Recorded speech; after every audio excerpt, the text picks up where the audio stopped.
Hey everyone, welcome back to another video. Here we have AlphaZero playing white and Stockfish 8 playing black. So we have d4 by AlphaZero, knight to f6, c4, e6, g3, the Catalan. And now bishop to b4 check, bishop d2, and now bishop to e7 by Stockfish.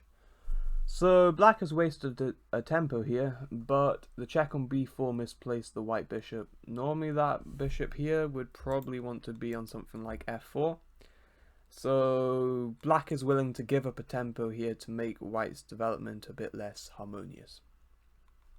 So white continued bishop to g2.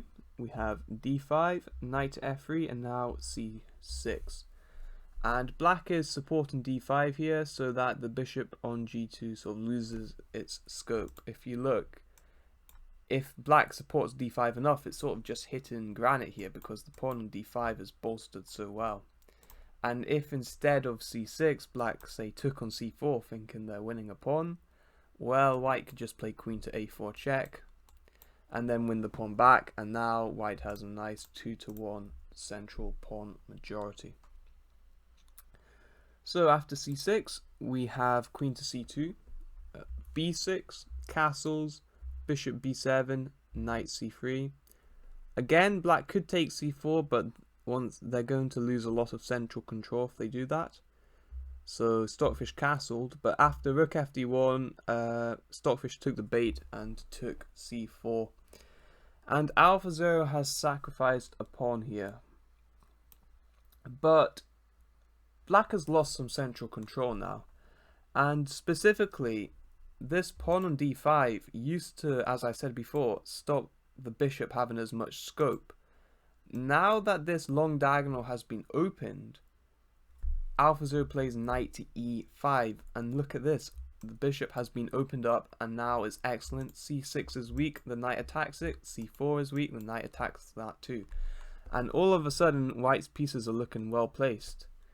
Queen takes d4 was played here by Stockfish, but now bishop to f4. AlphaZero has sacrificed 2 pawns, but look at the bishop on f4, it's fantastic. The rook has been opened up nicely, attacking the queen now. And just take a moment here to compare the white pieces to their counterparts. Compare this bishop on g2 to this bishop on b7, this bishop on e7 to the bishop on f4.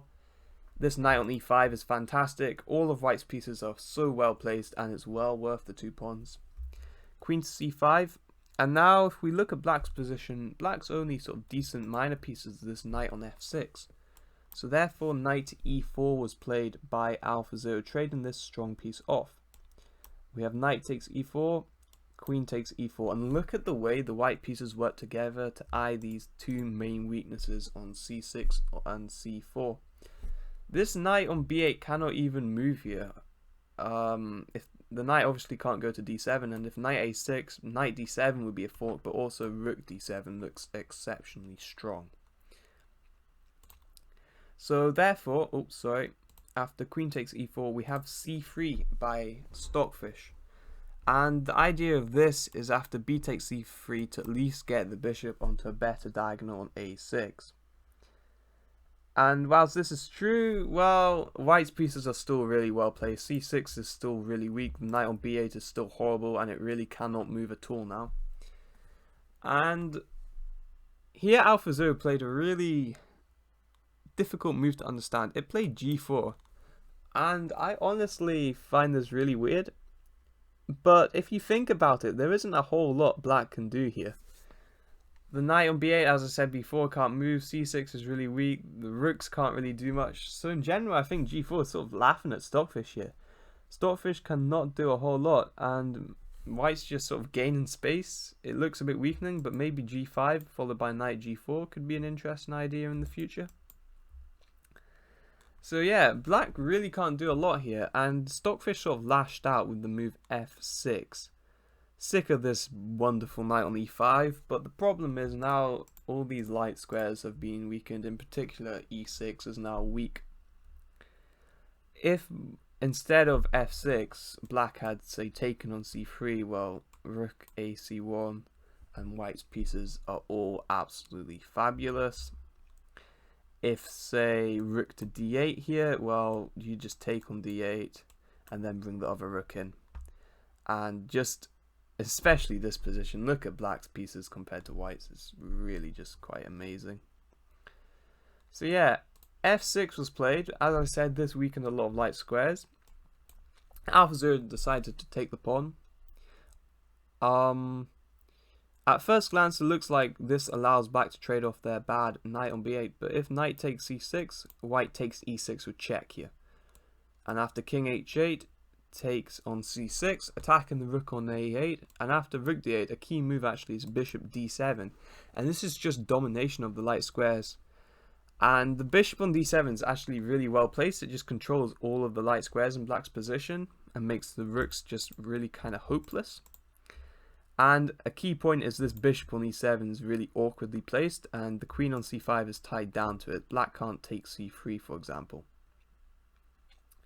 So therefore, after knight takes c6, not knight takes c6, but queen takes c6. But after queen takes c6, just queen e3. And this is going to win an exchange. After queen c8, white takes on a8. White is now up an exchange. Black responds e5. We have bishop to d5 check, a wonderful square for the bishop. King to h8, and now bishop to g3. Queen takes g4. So white is up in exchange, but black has got a pawn back for it. And if we take a moment to assess this position, well, let's look at the piece placement here. This bishop on d5 is absolutely excellent, centrally placed, looking at all those diagonals. The rooks look like they have a good future here, especially on the open d file.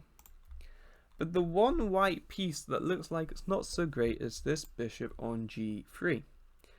Because it just hits e5, but e5 is defended by the pawn. So how can we look to improve this bishop in the future? Well, f3. And the idea is to eventually bring this bishop back down to f2, where it's better than on g3. So after f3, queen g6, bishop c5 is now a winning threat for black, so queen to e4. Bishop c5 check happens anyway, king h1, queen takes e4, bishop takes e4. And please let me remind you, this knight on b8 still hasn't moved and still cannot move at all. c6 and d7 are both defended. Black gets another pawn on e2.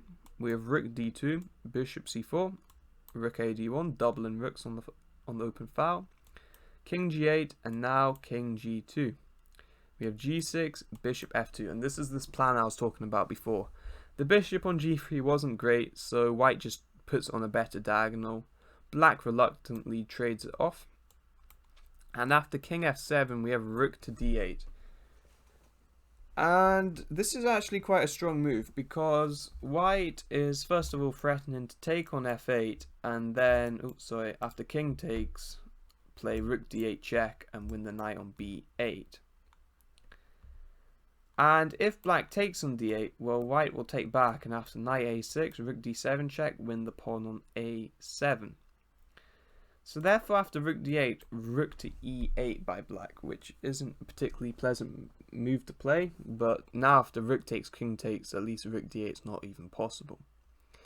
So AlphaZero just responded calmly with a4. Bishop b3, trades the bishops, and after king e7 takes on e8. And now we have quite an interesting endgame. White stalled the exchange up, black's got 2 pawns for it, but the way AlphaZero handles it is very nice. First of all, AlphaZero plays c4 here, and immediately looking to play c5, which would sort of expose the a7 pawn after a trade. Knight d7 prevents c5, rook d6, king e7, and now rook c6. And here white's got quite an important threat actually, and that's pawn to a5. If h5 here, then a5 would be played. h5 wasn't played, but this is just to show what a5 does. a5 forces a weakness. If black takes on a5, we have rook a6, and both of these a pawns are going to fall. If black doesn't take, then white's just going to take b6, and then the pawn on b6 will be really weak. So that's AlphaZero's idea with that. So therefore, after rook c6, a5 was played.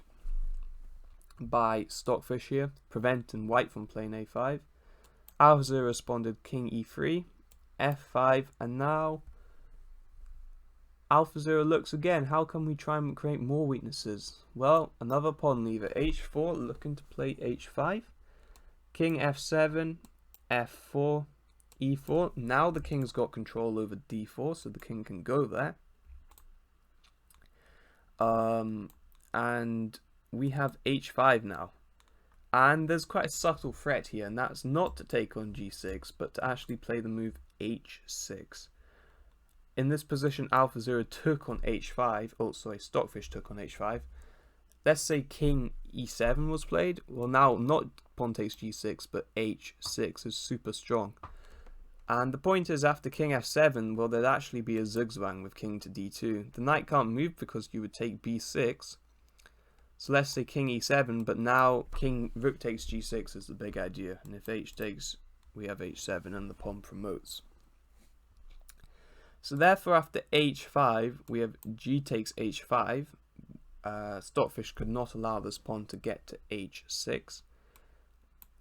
And just improves the king position now, because black's just got too many weaknesses. And again, spot the weakness here. b6, f5, h5, and h7 are all weak, and this is just pretty disastrous for black. King e7, king d5, h4, and now finally white goes pawn grabbing. Rook h6, knight f6 check, king back to d4, king e6, scoops up the pawn on h4, and there's just too many weaknesses. The rook's kind of now ready to swing round this way and attack b6. Black plays king e7 here, white just plays king e5, another weakness, f5, and after rook e3, just rook h1. This pawn on e3 is going to be rounded up, this pawn on b6 will be one, and this pawn on f5 will be one. And therefore, in this position, Stockfish resigned. Now, I thought this was a really interesting game, and especially the double pawn sacrifice to open up all of white's minor pieces was just really impressive from AlphaZero. So I hope you enjoyed it as much as I did. Thank you very much for watching, and I will see you next time.